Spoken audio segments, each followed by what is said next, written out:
అందరికీ నమస్కారం. జాతీయ ఆదాయ గణాంకాలకు సంబంధించి మనం ఇప్పుడు ఒక అంశం చూద్దాం. ఇటీవల కాలంలో జాతీయ ఆదాయ గణాంకాలకు సంబంధించి ఒక ముఖ్యమైన మార్పు జరిగింది. ఏంటిది అంటే మనందరికీ తెలుసు, జాతీయ ఆదాయ గణాంకాలకి చాలా ముఖ్యమైనది ఆధారిత సంవత్సరం. ఇప్పటికీ కూడా ఆధారిత సంవత్సరం అనేది 2011-12గా మనం మెయింటైన్ చేస్తున్నాం. ఇప్పుడు ఏమైంది అంటే ఇటీవల 2024లో మన బిశ్వనాథ్ గోల్డార్ అని చెప్పి ఒక ఆయన నేతృత్వంలో 26 మంది సభ్యులున్న ఒక ఉన్నత స్థాయి సలహా కమిటీ 2011-12 ఉన్న ఆధారిత సంవత్సరాన్ని 2022-23 కింద మార్చాలి అని చెప్పి కొన్ని రికమెండేషన్స్ అనేవి గవర్నమెంట్కి ఇవ్వడం జరిగింది. దాన్ని గవర్నమెంట్ ఆమోదించి మన ఈ 2026 ఫిబ్రవరి నుంచి అది అమలు పరుస్తుంది. ఎప్పుడైతే ఆధారిత సంవత్సరం మారుతుందో అప్పుడు మొత్తం అన్ని గణాంకాలు, అది స్థూల దేశీయోత్పత్తి కావచ్చు, అది వినియోగదారుల ధరల సూచీ కావచ్చు, టోకు ధరల సూచీ కావచ్చు, అది మన పారిశ్రామికాభివృద్ధి సూచీ కావచ్చు, ఇవన్నీ కూడా పూర్తిగా మారిపోతాయి. ఇక్కడ మనం గమనించాల్సింది ఒకటి ఉంది. 2022-23 అనేది స్థూల దేశీయోత్పత్తికి అలాగే పారిశ్రామికాభివృద్ధి సూచీకి మాత్రమే వర్తిస్తుంది. కానీ వినియోగదారు ధరల సూచీకి మాత్రము 2023-24ని ఈ కమిటీ సిఫార్సు చేసింది. అదే మన ప్రభుత్వం కూడా అమలు పరుస్తుంది. కానీ ఒకటి మనం తెలుసుకోవాల్సింది ఏంటి అంటే అసలు ఎందుకు ఈ ఆధారిత సంవత్సరాన్ని మారుస్తున్నారు? మీరు ఒకటి చూడండి, మనకి ఆధారిత సంవత్సరం ఎందుకు అంటే ఆధారిత సంవత్సరం అనేది మన ఆర్థిక వ్యవస్థలో ద్రవ్యోల్బణం ఎంత ఉంది, ధరలు ఏ రకంగా పెరుగుతున్నాయి అని చూడడానికి చాలా ఎక్కువ ఉపయోగపడుతుంది. మనం ఇంకా 2011-12 సంవత్సరాల ధరలు మాత్రమే ఆధారంగా తీసుకుని ఇప్పటి గణాంకాలు కానీ లెక్కించినట్టయితే ఎప్పటికీ కూడా మనకి చాలా ఎక్కువ అభివృద్ధిలా కనిపిస్తుంది. కానీ ఎప్పుడైతే దగ్గరగా 2022-23 అనేది ఆధారిత సంవత్సరం అయిందో అప్పుడు మనకి సరైన గణాంకాలు అనేవి వస్తాయి. దానికి సంబంధించి సరైన విధానాలు అనేవి అమలుపరచచ్చు. దాని గురించి మాత్రమే ఎప్పటికప్పుడు కూడా ప్రతి 5 సంవత్సరాలకి ఆధారిత సంవత్సరాన్ని జనరల్గా మారుస్తారు. ముందు 2005-2006 ఉండేది, తర్వాత 2011-12 అయింది, ఇప్పుడేమో 2022-23 అవుతుంది. ఈ రకంగా ఎప్పుడైతే మారుతూ ఉంటుందో అప్పుడేమవుతుంది, మనకి వచ్చే గణాంకాలన్నీ కూడా చాలా ఉత్తమంగా మనం లెక్కించవచ్చు అనమాట. అంటే ఏంటి అంటే ఇప్పుడు మనం లెక్కించే గణాంకాలు అనేవి ప్రస్తుత పరిస్థితికి చాలా దూరంగా ఉన్నట్టు. ఎందుకు అంటే మన ఆర్థిక అభివృద్ధి అనేది 8.2% ఉంది. కానీ ఇది మనం దేని పరంగా కొలుస్తున్నాము?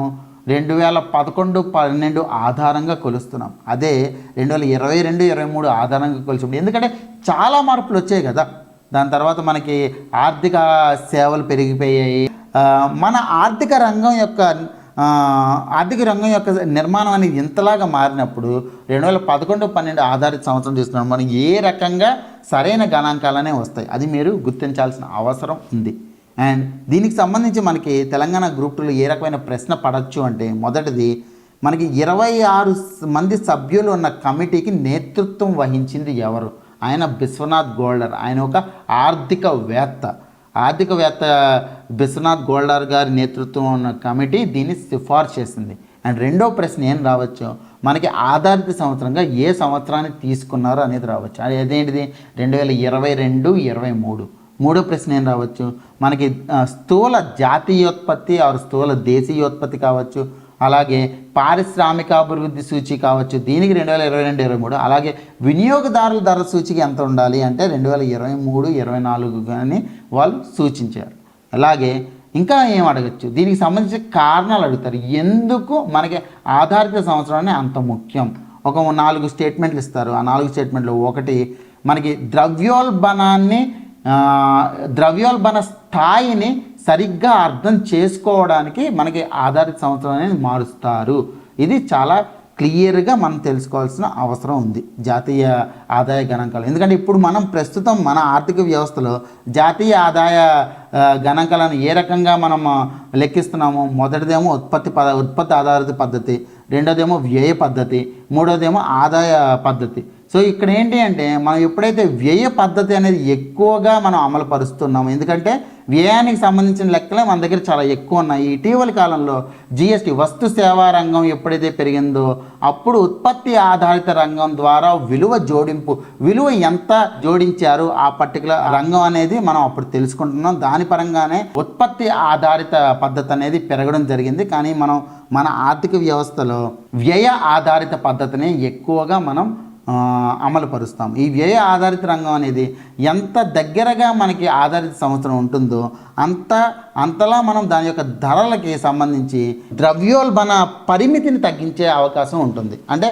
ఈ ద్రవ్యోల్బణ ప్రభావం ఎప్పుడైతే ఎక్కువ ఉంటుందో మనకి అసలైన గణాంకాలు అనేవి రావు. ఎప్పుడైతే ద్రవ్యోల్బణ పరిమితి ఎక్కువ ఉంటుందో మనకి ఎంత తయారీ రంగం ఎంత విలువను జోడించింది తెలియదు మనకి, ఎందుకంటే అక్కడ మనం ఆల్రెడీ దాని యొక్క ద్రవ్యోల్బణాన్ని అక్కడ తీసేయట్లేదు. ఎందుకంటే 2011-12 ద్రవ్యోల్బణం ఏ రకంగా ఉంది, ఇప్పుడు ద్రవ్యోల్బణం ఏ రకంగా ఉంది. సో దానికోసమే ఆధారిత సంవత్సరం అనేది మార్చడం జరిగింది. దాన్ని ఈ ఫిబ్రవరి 2026 నుంచి ఇంప్లిమెంట్ చేస్తున్నారు. అండ్ వచ్చే ఆర్థిక సంవత్సరంలో చాలా గణాంకాలు అనేవి మారుతాయి. అండ్ ఎప్పటికప్పుడు మనం అప్డేటెడ్గా ఉండాలి. అప్పుడు మాత్రమే మనకి ఈ గణాంకాలకు సంబంధించి ప్రశ్నలు అనేవి చాలా చక్కగా ఆన్సర్ చేయగలుగుతాం. Thank you.